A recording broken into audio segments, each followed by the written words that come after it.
Welcome to Off the Shelf.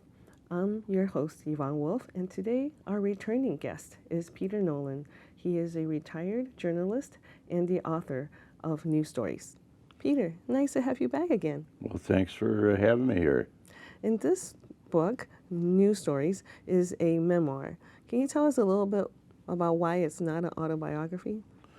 Well, I don't know a lot about the literary stuff like that. It's beyond my pay grade, I guess. But I would think that autobiography is more of your life story from the beginning and through school days and this is basically a memoir. I think it is a memoir, is about my career as a broadcast newsman, and it covers a period of probably maybe 30 years or so, or just under 30 years. So, and it's basically I do it. It's in the third person mostly, as I would do as a reporter. Yeah. And you started in Niagara Falls? I started in Niagara Falls, New York, in 1963 at WHLD Radio, and I was the news director. I was the only newsman, which meant that I did everything. I had to change the Write the paper story. on the wire machines, and so, but I had the title of news director, news and sports director. So you were writing the story and reporting them too? Yeah, and I did some newscasts, and I had to write for, before I left for the day, I had to write some headlines for the announcers to read. I see. Then I got into TV in Youngstown, Ohio. Mm-hmm. And how did you end up in Chicago? I know that is a big chunk of your career. Yes, that was, I came to Chicago in 1968, which was really a crazy year. And I got hired as a writer. And I was a writer for, I think, maybe a year or close to 2 years. And then I was made a reporter. And this book is kind of like, it was a really interesting job in those days. Oh, yes. 25 years? And yeah. Mostly yeah. in the politics or the news? Well, we did just about everything. It was an adventure every day. Mm. I would get on the train and go down to Chicago, read the papers on the way, have a cup of coffee, walk over to the merchandise mart, go up to the 19th floor, and an assignment editor would hand me some clippings and maybe some wire copy and say, go do this story, go here, go there. That's all you had? I was able to visit, I think, over the years, just about every neighborhood in Chicago. Oh, wow. And maybe every suburb I was in. So a lot of driving then. But oh, yeah. We had a car. We had a camera crew. Okay. Usually in the film days, it was 3 men. Mm-hmm.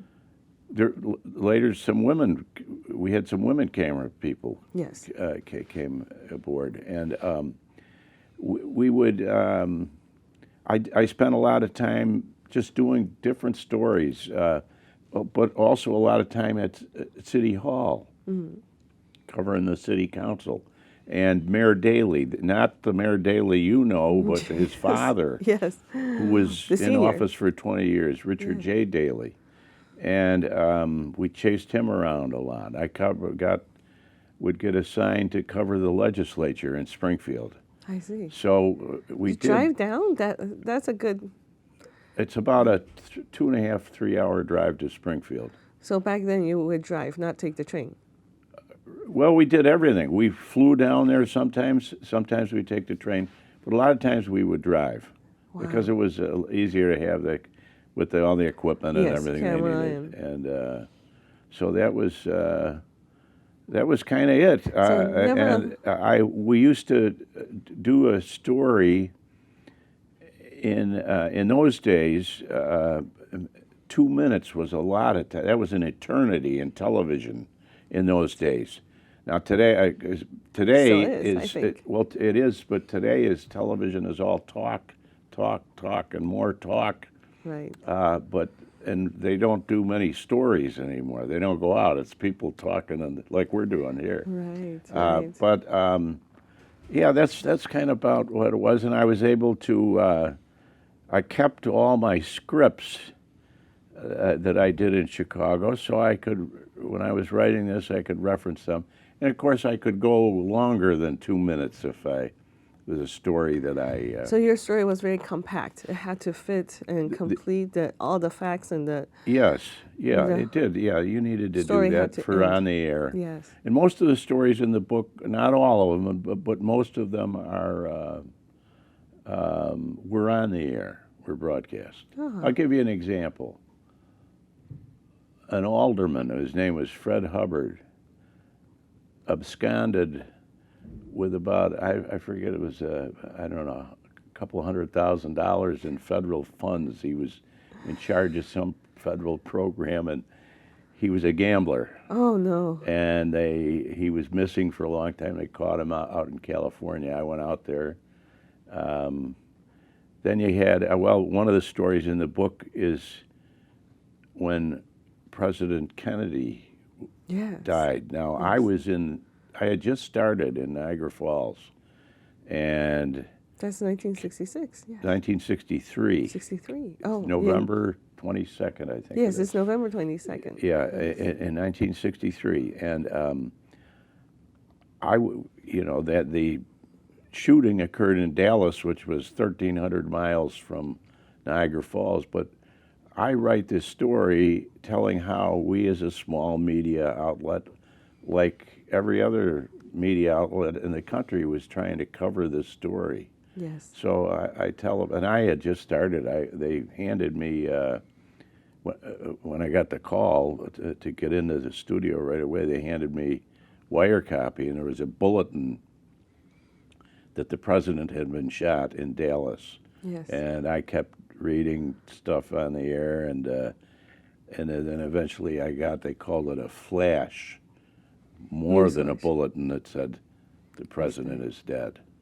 So that story's in the book. And they say that Kennedy's assassination is for your generation as memorable as September 11 for us. Yes, yeah, it is.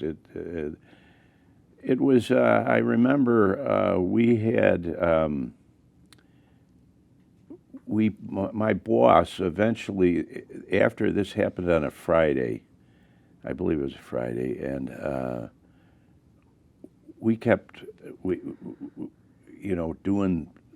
all the wire copy, but then he made some sort of a deal to plug into the Mutual radio network, so we did that all the weekend. And I remember, I think it was Sunday, that Lee Harvey Oswald was shot. So I had to go back in, and it was a lot of it. And like all communities, you would broadcast news that somebody, church, say here in Glenview, OLPH is having a special service, or the synagogue is having a thing, and that's the kind of news that you would put on during this thing. So everybody can see the story as it touches the whole nation. Oh yeah, and everybody was glued to their TV sets the whole time, and then for the funeral and everything that went on. It was quite a thing. As you say, it was a lot like this tragedy of 9/11. People remember where they were and Yes. what happened and so forth. I was taking a nap when I got the call. I used to work all kinds of hours, and Right. and I'd get about I started to work about 5:30 in the morning, and I would work till 6, and sometimes you have to cover a city council meeting at night. So around 12:30, I had a break from about 12:30 to 2, and I grabbed something to eat and a lot of times lay down, take a nap, and that's when I remember my wife, the phone rang, and she said, "You got to go right down to the office. The president has been shot." Yes. So that was. So your job was very demanding. There was never a dull moment. Well, and when never... you're the only in a small station and you're Yes. the only news guy, but I had youth on my side. I couldn't took that today. So what was the turnaround time for a story back then? Did you feel it getting shorter and shorter in your career? When you say turnaround time, are you talking about I'm not How sure. long do you have until the story's due? Your deadlines. Oh, You must have been have deadlines all the time, right? Every day is a every deadline. day was a deadline. Yeah, we didn't. I know what you're saying. Turnaround time. Newspapers had a lot of more turnaround time. We didn't really have a lot. Sometimes if you had some special project that you were doing, Like a but- weekend feature. yeah, or something like that, they'd give you a couple of days to shoot it if it was. But that was unusual, special. We had to do stuff that had to be on the air that night. Yes. They didn't say, you couldn't tell them I'm not ready yet. They didn't like that. They had to fill that. What do they say? There's some blog or something they called the Daily Beast. Mm-hmm. We used to call it then you have to feed the beast every day. I see. Yeah. So some of the memorable stories. Tell us some of the neighborhoods, perhaps, that you remember that Well- perhaps is not now here anymore. Well, one of the neighborhoods that I remember a lot because we were sent there quite a bit was where Mayor Daley lived in Bridgeport. Oh, that's And right. that's still, I occasionally run into somebody that is from Bridgeport. And but then there was, out on another couple, the places we went a lot was the housing projects, Robert gone. Taylor homes Yes. and Cabrini Green. Those are gone now, Yes, thank they are. goodness. They were really tough spots, And they were dangerous places. very dangerous places. Well, your wife must have worried about you. Just like I don't think she knew that. The thing is people, and it's still the same today. People are in the suburbs, or they take the train in, they go into the loop, they go to offices, and everything's fine. Yes. It's a beautiful city and everything, but they don't know what's going on in Englewood, where there's gangs and drugs and people shooting all the time.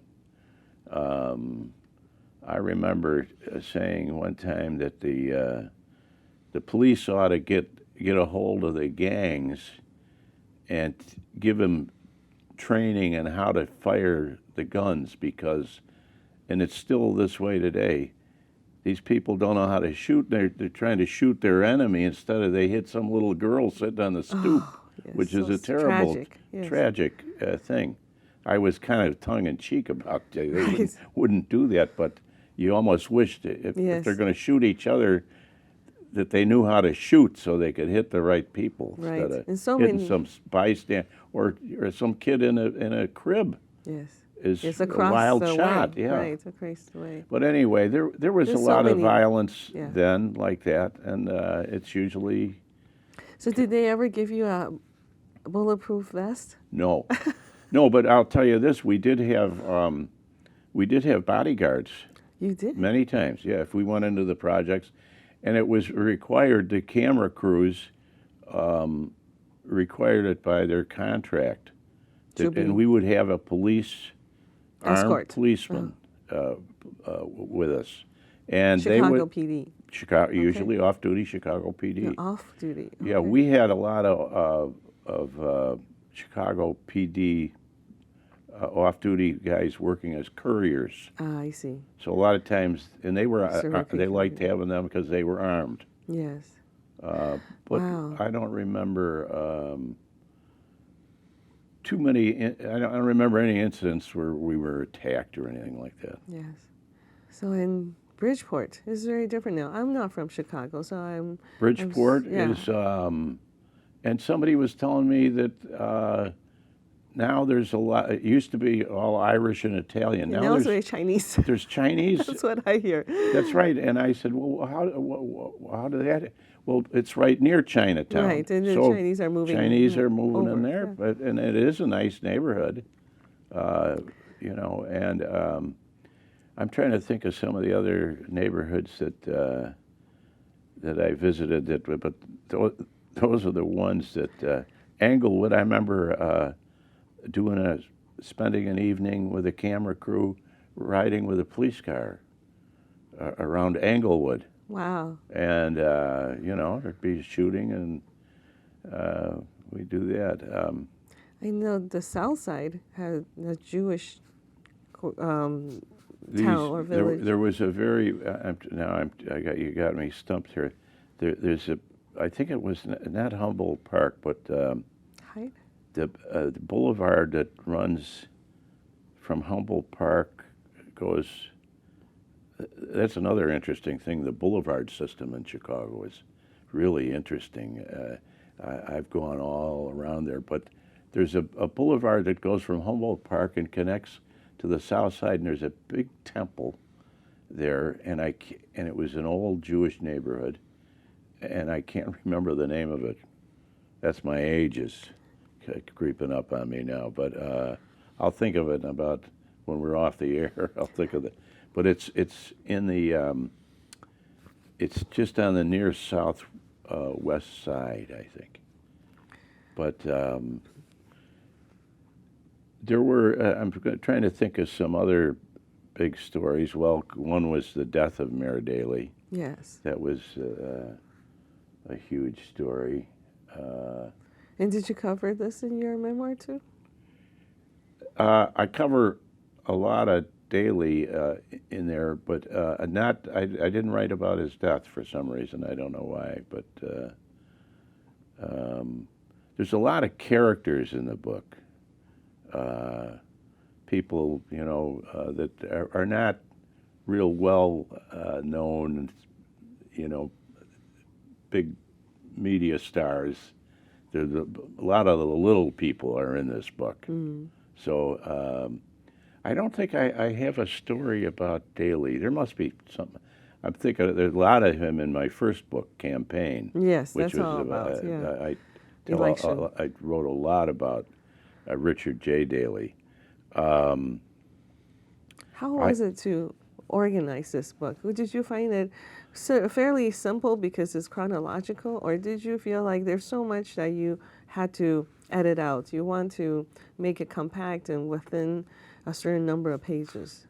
Oh, I didn't do that. I just wrote the stories. As I said, I had saved all the scripts, and I would just sit down and write one of the stories and write it the way I wanted it to be, and I'd check the script and everything, and I finally got to it. I said, this is the end. I don't have any more here to do. But one of the things I've told other writers when I wrote the first book, I took an incident that was vivid in my memory, and I would write it down, how many paragraphs it needed, and I'd finish it, and I'd put it on the computer, and I would put it in a file called Puzzle Pieces. Hmm. And then when I was writing the narrative of the story, I said, oh, here's one that goes, that should go right in here. I'll give you an example. That's a good way to organize. Yeah, I'm sure a lot of other writers have discovered that.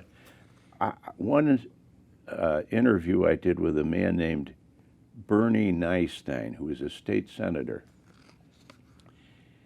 And I remember interviewing him at the very end of the campaign for mayor. Now, this was the campaign with Jane Byrne was the incumbent mayor. Mm-hmm. Richard M. Daley, Daley's son, was running in the primary, and Harold Washington was running in the primary. And then at the after the Harold Washington won the primary, he had to run against a Republican by the name of Bernard Epton, and it was a very close race.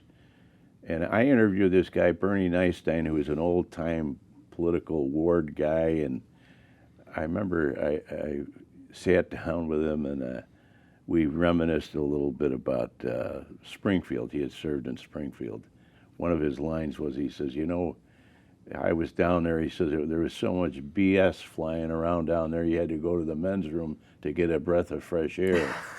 But I said, who's going to win this election, Bernie? And he said, Harold Washington. I said, how do you figure that? Because, you know, Harold Washington had some problems. Yeah. He had done, this was in his past, he had not filed income taxes and had to do a little jail time. And he had some problems in representing clients that he didn't do this, and complaints were filed against him. I said, what about all that? He says, hey, so this guy, he's been to a grand jury a couple of times. He didn't pay his bills. He says, Chicago people can understand that. I said, you really think he's going to win? He said, yes.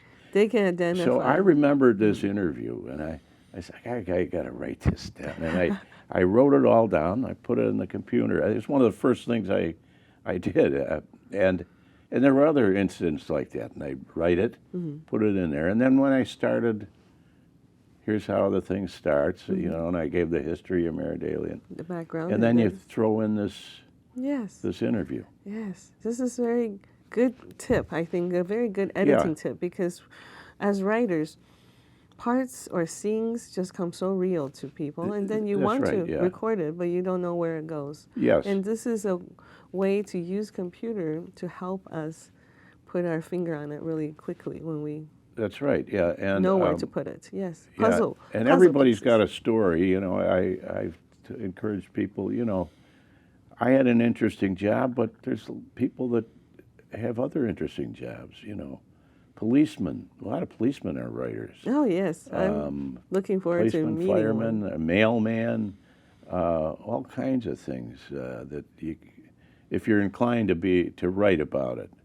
Families are pretty interesting. Yes. You know? Well, especially now with the genealogy searches, that people are finding incredible stories. Yeah. And people, of course, are living longer, so they are finding cousins who are I'm still living alive. longer. If I knew I was going to live this long, I would have taken better care of myself. That's an old comedian's joke. I don't know who used to do that. Maybe George Burns. I think it was George Burns. You're right. Famous for yeah, he lived to be close to 100, I think. I think over 100, but yeah, I don't remember. So, Peter, are you enjoying the book tour and marketing the book? I am. I've been to the Glenview Senior Center. Had a nice visit there and sold some books. I've been to the Presbyterian Homes, which is quite a big senior development there. I see. I met a guy, I don't know if you wouldn't remember him, he came up to me after, who was a pretty famous disc jockey in Chicago named Clark Weber, who lives there. I'm going to do the North Shore Senior Center. Yes. I'm doing the Library. Glenview Library. Yes. I did the Glencoe Library with Bob Boone, who wrote the foreword for my book. Oh yes, and you say you used to live in Glencoe. I did. That's where and then I moved to Glenview in 1990. We were empty nesters, so we came over here, and I love Glenview.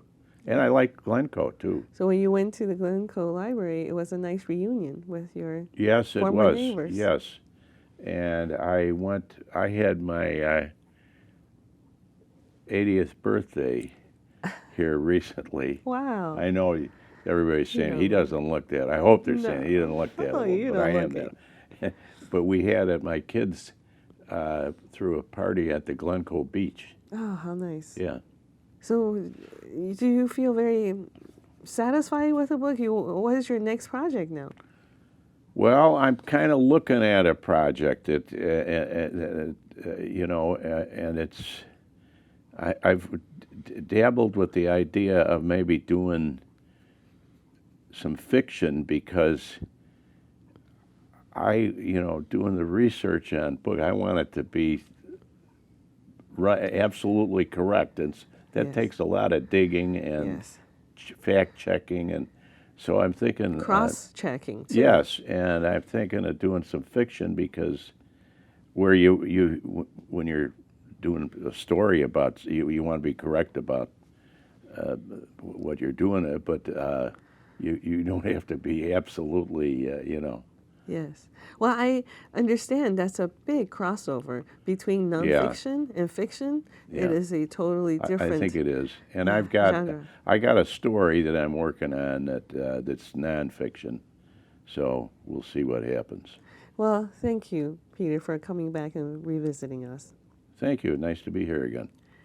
And thank you for watching. Join us next time on Off the Shelf.